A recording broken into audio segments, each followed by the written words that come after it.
ഖുവത ഇല്ലാ ബില്ലാഹിൽ അലിയിൽ അലീം. ഭക്ഷണത്തിൽ വിശാലതയുണ്ടാകാനുള്ള മാർഗവുമാണ് അത്. റഹ്മത്തിന്റെ താക്കോലാണ് എന്ത്? ഉറക്കെ പറ, എന്ത്?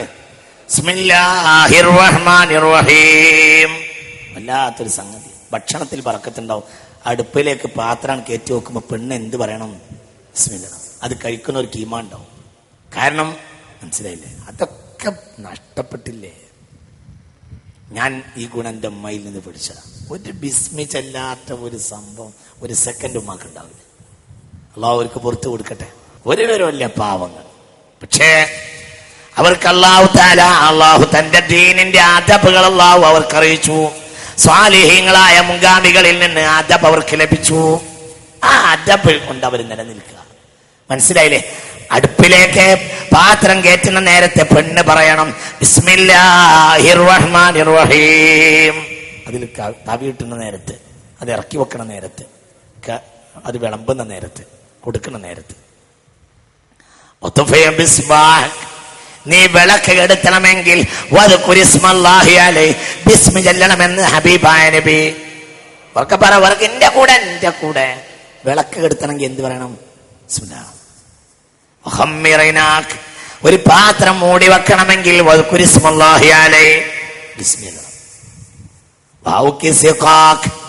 എന്തെങ്കിലും ഒന്ന് കെട്ടണമെങ്കിൽ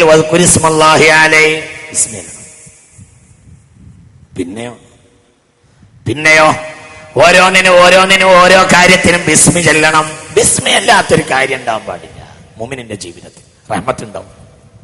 ജീവിച്ചിരിക്കുന്ന കുട്ടി ബിസ്മി പഠിച്ചാൽ അതിന്റെ അളവിൽ ഖബറിൽ കിടക്കുന്ന ബാപ്പാക്ക് പുറത്തു കൊടുക്കണമെന്ന് മഹാന്മാർ രേഖപ്പെടുത്തിയിരിക്കുന്നു. മനസ്സിലായില്ല? ഒരു ബിസ്മി കുട്ടി പഠിച്ചാൽ ആ കുട്ടിന്റെ ഉപ്പാക്ക് ഖബറിൽ അള്ളാഹു ലഘൂകരിച്ചു കൊടുക്കും.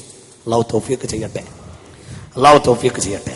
ഇനി കേട്ടോളൂ കച്ചവടക്കാരെ, മുതലാളിമാരെ, നിങ്ങൾക്ക് വേണ്ട ഒരു സംഭവം. ഏത് സ്ഥാപനത്തിലേക്ക് കച്ചവട സ്ഥാപനം, ഫാക്ടറി സ്ഥാപനം, മുതൽ അതിലേക്ക് കയറുമ്പോ മാഷാ അല്ലാഹു ലാ ഹൗല വലാ ഖുവത ഇല്ലാ ബില്ലാഹിൽ അലിയിൽ അലീം ബിസ്മി ചൊല്ലിയിട്ട് മാഷാ അല്ലാഹ് ലാ ഹൗല വലാ ഖുവത ഇല്ലാ ബില്ലാഹിൽ അലിയിൽ അലീം. എന്റെ ഉടമസ്ഥന്മാർക്ക് പ്രധാനപ്പെട്ട സുന്നത്താണ്, മറക്കരുത്. ഒരു ഉടമസ്ഥൻ അവന്റെ കച്ചവട സ്ഥാപനത്തിലേക്ക് കച്ചവടക്കാര് ഇവിടെ ഉണ്ട്, മാർക്കറ്റിലെ കച്ചവടക്കാരും അല്ലാത്തവരൊക്കെ ഞാൻ കാണുന്നുണ്ട്. കച്ചവട സ്ഥാപനത്തിലേക്ക് കയറുമ്പോ എന്ത് പറയാ? ബിസ്മില്ലാഹിർ റഹ്മാനിർ റഹീം മാഷാ അല്ലാഹ് ലാ ഹൗല വലാ ഖുവത ഇല്ലാ ബില്ലാഹിൽ അലിയിൽ അലീം. അതാണ് ഫലൗലാ ഇദ ദഖൽത ജന്നതക ഖുൽത മാഷാ അല്ലാഹ് ലാ ഖുവത ഇല്ലാ ബില്ലാഹ് ഇൻ തറാനി അനാ ഖല്ല മിൻക മാലൻ വവലദ ഫഅസാ റബ്ബി അൻ യുതിയനി ഖൈറൻ മിൻ ജന്നതിക വയുർസില അലൈഹാ ഹുസ്ബാനൻ മിനസ് സമായി ഫതുസ്ബിഹ സഈദൻ സലഖാ. ഒരു സ്ഥാപനം, ഒരു കച്ചവട സ്ഥാപനം. മനസ്സിലായില്ലേ? അവനവന് മൈസത്ത് കിട്ടുന്ന ഒരു സ്ഥാപനം, അവനവന്റെ കച്ചവട സ്ഥാപനം, ഫാക്ടറി സ്ഥാപനം. അതിലേക്ക് കയറുമ്പോ എന്ത് പറയാ? ബിസ്മില്ല. അത് അല്ലാഹുവിന്റെ കലാമാണിത്. ബിസ്മില്ലാഹിർ റഹ്മാനിർ റഹീം മാഷാ അല്ലാഹ് ലാ ഹൗല വലാ ഖുവത ഇല്ലാ ബില്ലാഹിൽ അലിയിൽ അലീം. അല്ലാഹു നമ്മളെ കാക്കട്ടെ, അല്ലാഹു കാക്കട്ടെ. അല്ലെങ്കിൽ ഒരു ഭാഗം പൊളിഞ്ഞു വീണു, അല്ലെങ്കിൽ നട്ടം പറ്റി, അല്ലെങ്കിൽ വ്യക്തിപരമായ നട്ടം സംഭവിച്ചു, അല്ലെങ്കിൽ കുടുംബത്തിൽ ഒരാൾ മരിച്ചുപോയി, അല്ലെങ്കിൽ ലാഭം നഷ്ടമായി മാറി എങ്കിൽ നോക്ക് ഇങ്ങോട്ട് നോക്ക് എങ്കിൽ ആ സീസണിൽ അധികരിച്ച് ചെല്ലുക അല്ലാഹുമ്മ അജിർനി ഫീ മുസീബതി വഅഖ്ലിഫ് ലീ ഖൈറൻ മിൻഹാ. അല്ലാഹുമ്മ അജിർനി ഫീ മനസ്സിലായില്ലേ? കച്ചവടത്തിൽ നഷ്ടം, ആപത്ത്, ആളപായം, ബുദ്ധിമുട്ട്, പിന്നെ ഹാക്കട വാഹക്കട, മനുഷ്യന് വിഷമമായി തോന്നുന്ന ഏത് കാര്യം, നിഅമത്ത് നീങ്ങിപ്പോവുക. മനസ്സിലായില്ലേ? ഈ ലോകത്ത് ഏറ്റവും പേടിക്കപ്പെടേണ്ട കാര്യം ഒരാൾ കണ്ണിന്റെ മുന്നിൽ വെച്ച അയാളെ നിഅമത്ത് നീങ്ങിപ്പോകലാണ്. പടച്ചോൻ കാക്കട്ടെ, അല്ലാഹു കാക്കട്ടെ. ചിന്തിക്കുക. എല്ലാരും അങ്ങനെ ഒരു മുസീബത്ത് സംഭവിച്ചുകൊണ്ടിരിക്കട്ടെ. ഒരു പെണ്ണിന്റെ ഭർത്താവ് യൗവനത്തിൽ മരിച്ചു, എങ്കിൽ ഇദ്ദയിൽ അവൾ ചെല്ലേണ്ട പ്രധാനപ്പെട്ട ദിക്ർ അല്ലാഹുമ്മ അജിർനി ഫീ മുസീബതി വഅഖ്ലിഫ് ലീ ഖൈറൻ മിൻഹാ. ഉമ്മു സലമ ബീവി പറയുന്നു റളിയല്ലാഹു അൻഹ, ഉമ്മു സലമ ബീവി പറയുന്നു, ഒരിക്കൽ അബൂ സലമയുടെ വീട്ടിലേക്ക് ഓടി വരുന്നു. ഉമ്മു സലമ പുണ്യനബി ഒരു ദിക്ർ പഠിപ്പിച്ചിട്ടുണ്ട്, ഏത് മുസീബത്തുണ്ടായാലും ആ ദിക്ർ ചെല്ലാൻ മതിയെന്ന് ഹബീബായ നബി പറഞ്ഞിട്ടുണ്ട്. പള്ളിയിൽ നിന്ന് ദിക്ർ പഠിച്ചോടി വന്നു. ആരടുത്തേക്ക്? ഉമ്മു സലമ ബീവിന്റെ അടുത്തേക്ക് റളിയല്ലാഹു അൻഹ. എന്നാ എന്താ എനിക്കും പറഞ്ഞു തരീന്ന് പറഞ്ഞു. അപ്പോൾ അബൂ സലമ പറഞ്ഞു കൊടുത്തു, അല്ലാഹുമ്മ റളിയല്ലാഹു അൻഹുമാ അല്ലാഹുമ്മ അജിർനി ഫീ മുസീബതി വഅഖ്ലിഫ് ലീ ഖൈറൻ മിൻഹാ. അല്ലാഹുമ്മ അജിർനി ഫീ മുസീബതി വഅഖ്ലിഫ് ലീ ഖൈറൻ മിൻഹാ. അല്ലാഹുമ്മ അജിർനി ഫീ മുസീബതി വഅഖ്ലിഫ് ലീ ഖൈറൻ മിൻഹാ. അല്ലാഹുമ്മ അജിർനി ഫീ മുസീബതി വഅഖ്ലിഫ് ലീ ഖൈറൻ മിൻഹാ. ഇത് വരിപ്പിക്കുക. ഞാൻ പഠിച്ചു. ആര് പറഞ്ഞു? ഉമ്മു സലമ ബീവി പറയുന്നു, ഞാനത് പഠിച്ചു.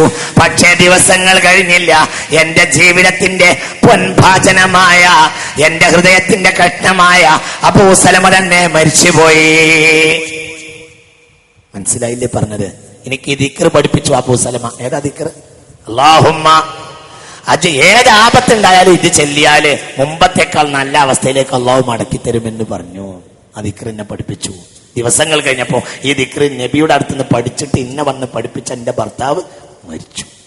ഇദ്ദയിൽ എന്റെ അർത്ഥം, അല്ലാഹുവേ ഈ മുസീബത്തിൽ എനിക്ക് അഭയം നൽകണമേ, ഇതിനേക്കാൾ നല്ലൊരവസ്ഥയിലേക്ക് എന്നെ നീ എത്തിക്കണമേ, എന്റെ മുമ്പത്തേക്കാൾ നല്ല അവസ്ഥയിലേക്ക് എന്നെ എത്തിക്കണമേ എന്നതിന്റെ അർത്ഥം.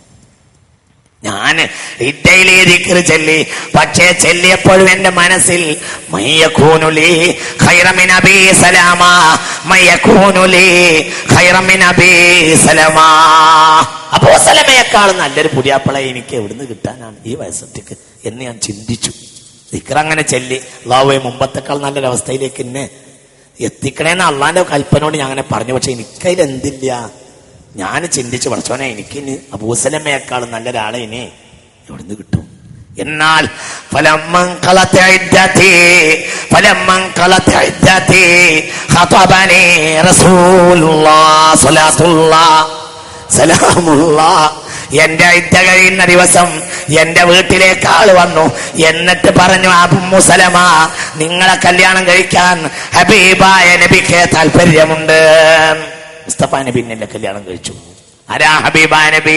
വമാ അർസൽനാക ഇല്ലാ റഹ്മത്തൽ ലിൽ ആലമീൻ സ്വലാത്തുല്ലാഹ് റസൂലില്ലാഹ് فقد نبينا في خلق وفي خلق ولم يدانه في علم ولا كرام كأنه شمس فضل هم كواكبها يظهرن أنوارها للناس في الظلام حل أمته في حرز ملته كالليث هل مع الأشبال في أجام مولاي صل وسلم على حبيبك خير الخلق كلهم محمد سيد الكونين والثقلين والفريقين من رب ومن نجم مولاي صل وسلم دائما أبدا على حبيبك خير الخلق كلهم آيات حق من الرحمن محدثات قديمات صفات الموصوف بالقدام مولاي صل وسلم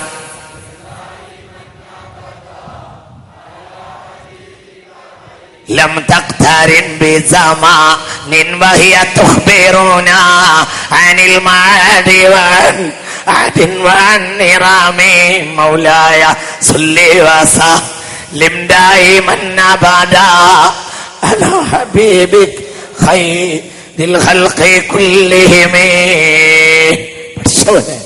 ഞങ്ങളിവിടെ ഒത്തുകൂടിയതും ഇങ്ങനെ ഒരു പ്രസ്ഥാനം ഉണ്ടാക്കിയതും നിന്റെ വചനത്തിന്റെ മഹത്വം അന്ത്യനാളിൽ നിലനിൽക്കാൻ വേണ്ടി.